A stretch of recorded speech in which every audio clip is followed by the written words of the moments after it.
하루도 마음 편할 날이 없습니다. 그런데도 이 대통령이란 분은 지나친 불안감 갖지 말라라면서 혼자 지금 속편한 소리를 하고 계세요.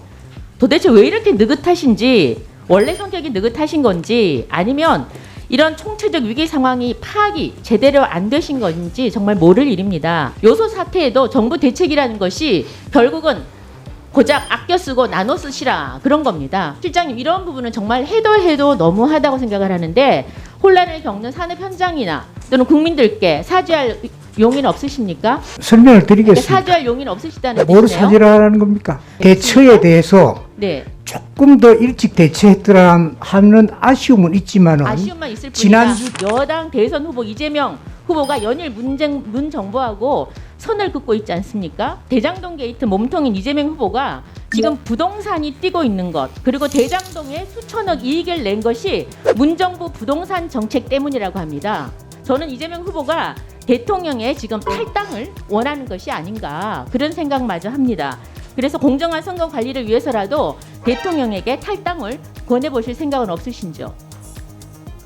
이번에 반명조사 삼아서 그런 점에 대한 준비를 철저히 하겠습니다. 하셔야죠. 지금 그렇게 할 때가 아니라 지금 뭐 하시는 겁니까? 제가 안타깝다, 아쉽다는 이야기 했습니다. 그러니까 지지율이 떨어지는 거예요. 대통령께 탈당을 권유할 생각은 없느냐, 이건 너무 나간 거 아닌가 싶은데요. 이명박 대통령 같은 경우에 본인이 대통령으로 직무하는 그 시기에도 다스는 누구 거냐, 자기 거 아니다라고 하면서 정작 BBK 관련한 미국 소송 과정에서 삼성과 현대자동차의 소송비를 대납해 했는데, 국민의힘의 전직 대통령이야말로 정말 자격 없었던 분들 아닌가. 국민의힘 김정재입니다. 실장님, 네. 지금 대한민국은 난리의 연속입니다. 코로나 때문에 난리, 일자리 때문에 난리, 부동산 때문에 난리라더니 이제는 요소수 때문에 또 난립니다. 요소수 하나에 건설뿐만 아니라 물류, 운송, 정유, 철강, 화학, 거의 모든 산업 현장에서 트럭과 장비들이 지금 멈춰설 위기에 처해 있습니다. 국민들이 도대체 하루도 마음 편할 날이 없습니다. 그런데도 이 대통령이란 분은 지나친 불안감 갖지 말라라면서 혼자 지금 속편한 소리를 하고 계세요. 도대체 왜 이렇게 느긋하신지, 원래 성격이 느긋하신 건지, 아니면 이런 총체적 위기 상황이 파악이 제대로 안 되신 건지 정말 모를 일입니다. 항상 대책이 없을 때 그냥 특별한 대책은 없이 정부를 믿어달라 이렇게 말씀을 하고 계십니다. 코로나가 처음 확산됐을 지난 1월에도 대통령께서는 정부를 믿고 과도한 불안을 갖지 말라고 말씀을 하셨습니다. 그래서 중국인 입국 금지시키라는 전문가들 의견도 무시해서 초동 대응에 실패했습니다. 그렇게 자신하던 백신 확보도 아프리카 후진국 수준으로 그쳤습니다. 결국 이런 어설픈 K-방역 때문에 애꿎은 소상공인들, 자영업자들이 빚더미에 지금 앉았습니다.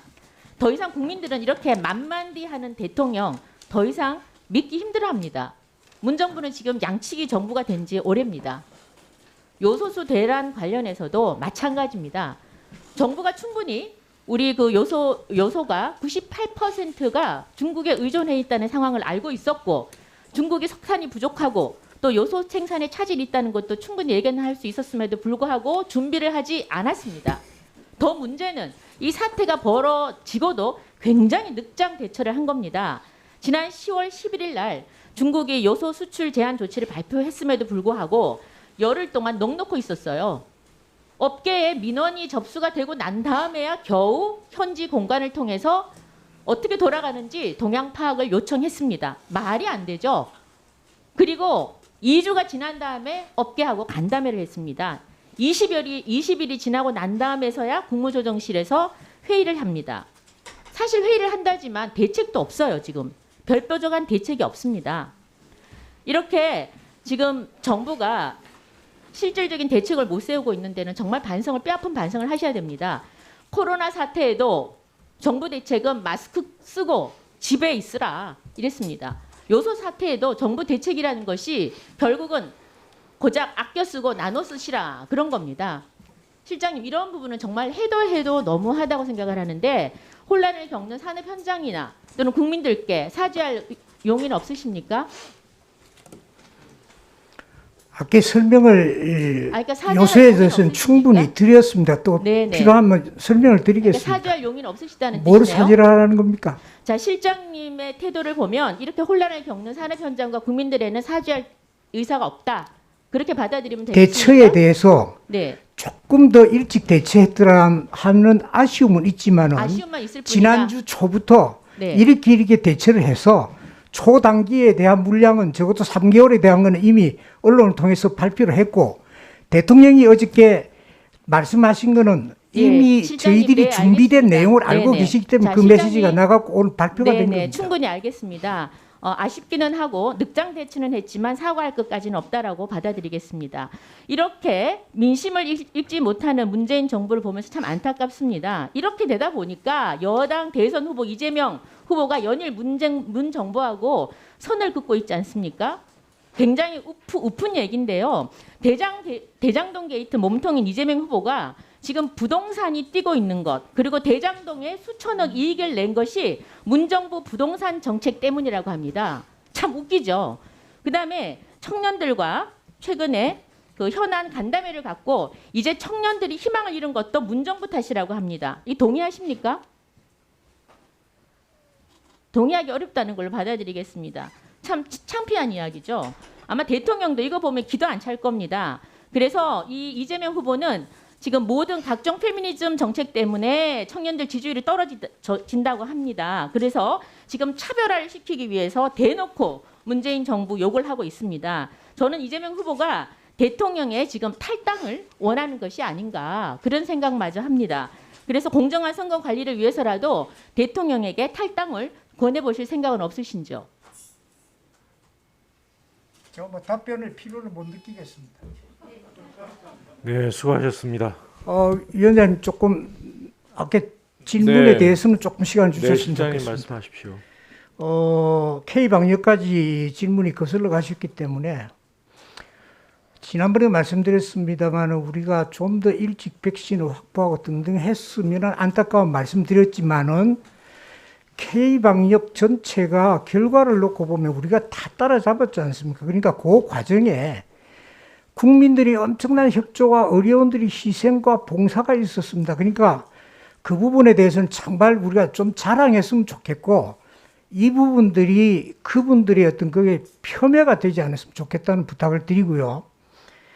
그 다음에 요소수는 어쨌든 3개월치 지금 시장이 굉장히 혼란이 와 있기 때문에 대통령께서 준비되어 있는 상태에서 어제 그런 메시지를 보냈고 오늘은 이제 중국 문제 또 국내에 지금 숨어 있는 이런 것 등에 한 3개월치 발표를 했습니다.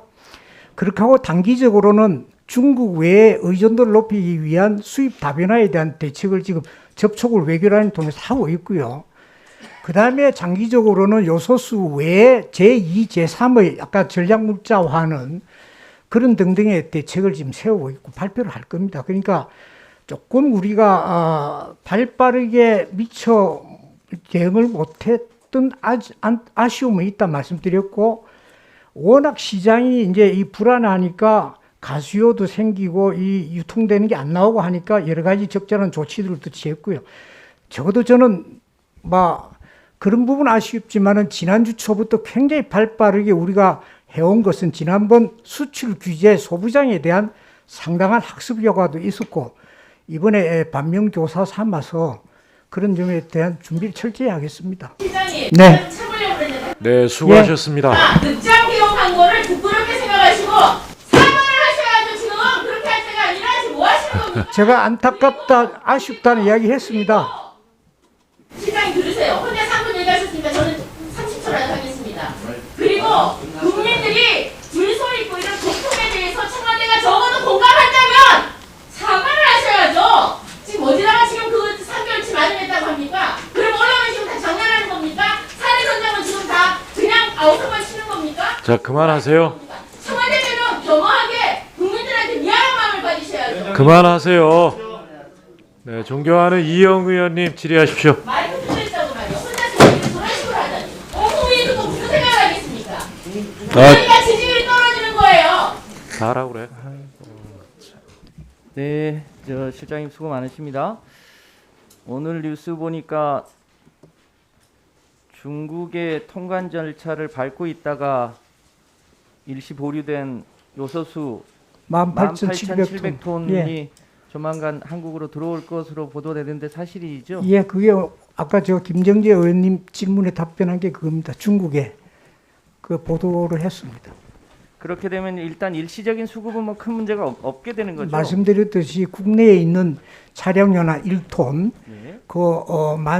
만 톤, 그다음에 중국에 기계약된 거 18,700톤 중에 차량용이 한 10,000톤 됩니다. 그럼 합치면은 그거만 해도 2만 톤인데 거기에 네. 플러스 또 이런 등등 하면은 적어도 3개월치는 안정적으로 공급할 수 있는 거는 초단기에 대책으로 만들어졌다 보시면 됩니다. 예, 대통령님이 요소수 수급에 최선을 다할 테니 국민들은 너무 불안해하지 말라고 하는 취지가 아마 그 말씀입니다. 이런 염도를 고려하고 하신 말씀 그 아니시겠습니까? 말씀입니다. 네.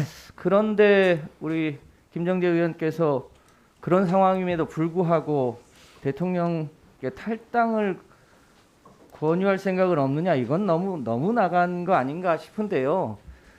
특히 최근에 보도가 된 적이 있습니다만 이명박 대통령 같은 경우에 본인이 대통령으로 직무하는 그 시기에도 다스는 누구 거냐, 자기 거 아니다라고 하면서 정작 BBK 관련한 미국 소송 과정에서 삼성과 현대자동차에 소송비를 대납해 했는데 삼성 거는 당시에 특검 과정에서 드러났고 현대자동차가 더 많은 비용을 소송비 대납을 했는데 그거는 덮었다는 거 아닙니까? 혹시 그 보도 보셨어요? 어렴풋이 조금 들었습니다. 그 당시에 수사검사 책임자가 윤석열과 한동훈이었다는데 그 내용도 혹시 보셨습니까?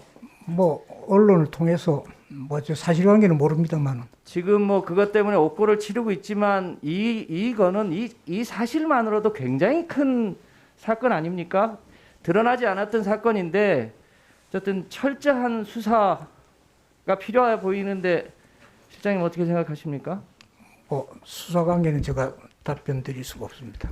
예, 어쨌든 요 부분에 대해서 최근에 의혹이 드러난 만큼 철저한 수사가 있어야 될 거라고 보여지고요. 그런 점에서 보면 국민의힘의 전직 대통령이야말로 정말 자격 없었던 분들 아닌가 싶습니다. 정책실장님하고 안보실장님한테 좀 추가로 해서 건의를 좀 드리고자 합니다. 아시겠습니다만 이 요소수 사태는 일종의 고래 싸움에 새우등 터진 격입니다. 그렇죠. 본질적으로 보면 미중 간의 패권 경쟁 과정에서 호주가 미국 편을 들었고 그 과정에 중국이 석탄을 수입을 중단했고 거기에서 요소수 문제가 생겼고 그래서 크게 뭐 정밀 부품도 아님에도 불구하고 국민 생활에 큰 문제가 생긴 거 아닙니까? 이 문제 때문에 핵심 소재 부품이 아니더라도 특정 국가에 의존하고 있는 전반적인 것을 점검해서 수입을 다변화하는 부분들 지금 검토하고 있는 거 아니겠습니까? 예, 맞습니다. 그렇죠. 예. 근데 저는 이제 요 과정에서 특히 가장 가까이에 있는 남북 관계를 푸는 주요한 과제로도 삼아야 하고 남북의 평화나 통일 문제가 그냥 이제 민족적인 당위뿐만 아니라 일종의 평화가 경제 아니겠습니까? 북한에 뭐 잘 아시는 내용이긴 합니다만 북한에 보면 마그넷 사이트는 세계 매장량이 1위고요. 중국이 전략적으로 통제하고 있는 히토류 매장량이 세계 2위랍니다. 흑연도 세계 10위고요. 중석 세계 5위, 아연 세계 4위. 이만큼 풍부한 광물 자원을 보유하고 있는 게 사실 아닙니까? 예, 맞습니다. 그런 점을 고려해 보면 지금 당장 유엔 안보리 제재 때문에 쉽지는 않겠습니다만 예를 들면 공동 조사를 한다든지 우선 남북 간의 평화 교류가 한국 경제에 얼마만큼이 도움이 되는지에 대한 사실을 우리 국민들이 생각보다 깊이 잘 모르고 있는 측면이 있습니다. 그래서 평화가 이 통일로 가는 과정뿐 아니라 이런 미중 패권 경쟁 과정에서 굉장히 중요한 안전판이고 돌파구다. 이런 사실을 국민들에게 좀 잘 전달해서 남북 간의 평화 교류가 조금 조속하게 추진될 수 있는 계기가 될 수 있도록 그런 거를 좀 국민들한테 알리고 함께 하고 지금 당장 일종의 공동 조사라도 추진할 수 있도록 사전에 좀 예열을 좀 주도적으로 적극적으로 하시면 좋겠다고 생각되는 우리 안보실장님 의견. 예, 뭐 저희 정부의 가장 큰 목표가 이제 한반도의 평화, 안정 그리고 교류와 협력을 통한 공동 번영이지요. 지금 우리가 맞이하고 있는 이런 약간의 희귀 광물이나 또 중요한 요소들에 대해서 과거부터 많이 협력이 추진되어 왔고 또 사실 상당히 많은 조사가 되어 있습니다. 저희 광진공 같은 데도 들어가서 많이 기초 조사가 되어 있고요. 앞으로 여건이 이제 갖추어지면 이 부분이 남북 간에 협력할 수 있는 가장 중요한 서로가 도울 수 있는 중요한 부분이 될 거라고 생각합니다. 예, 수고하셨습니다. 다음은 존경하는 김승원 의원님.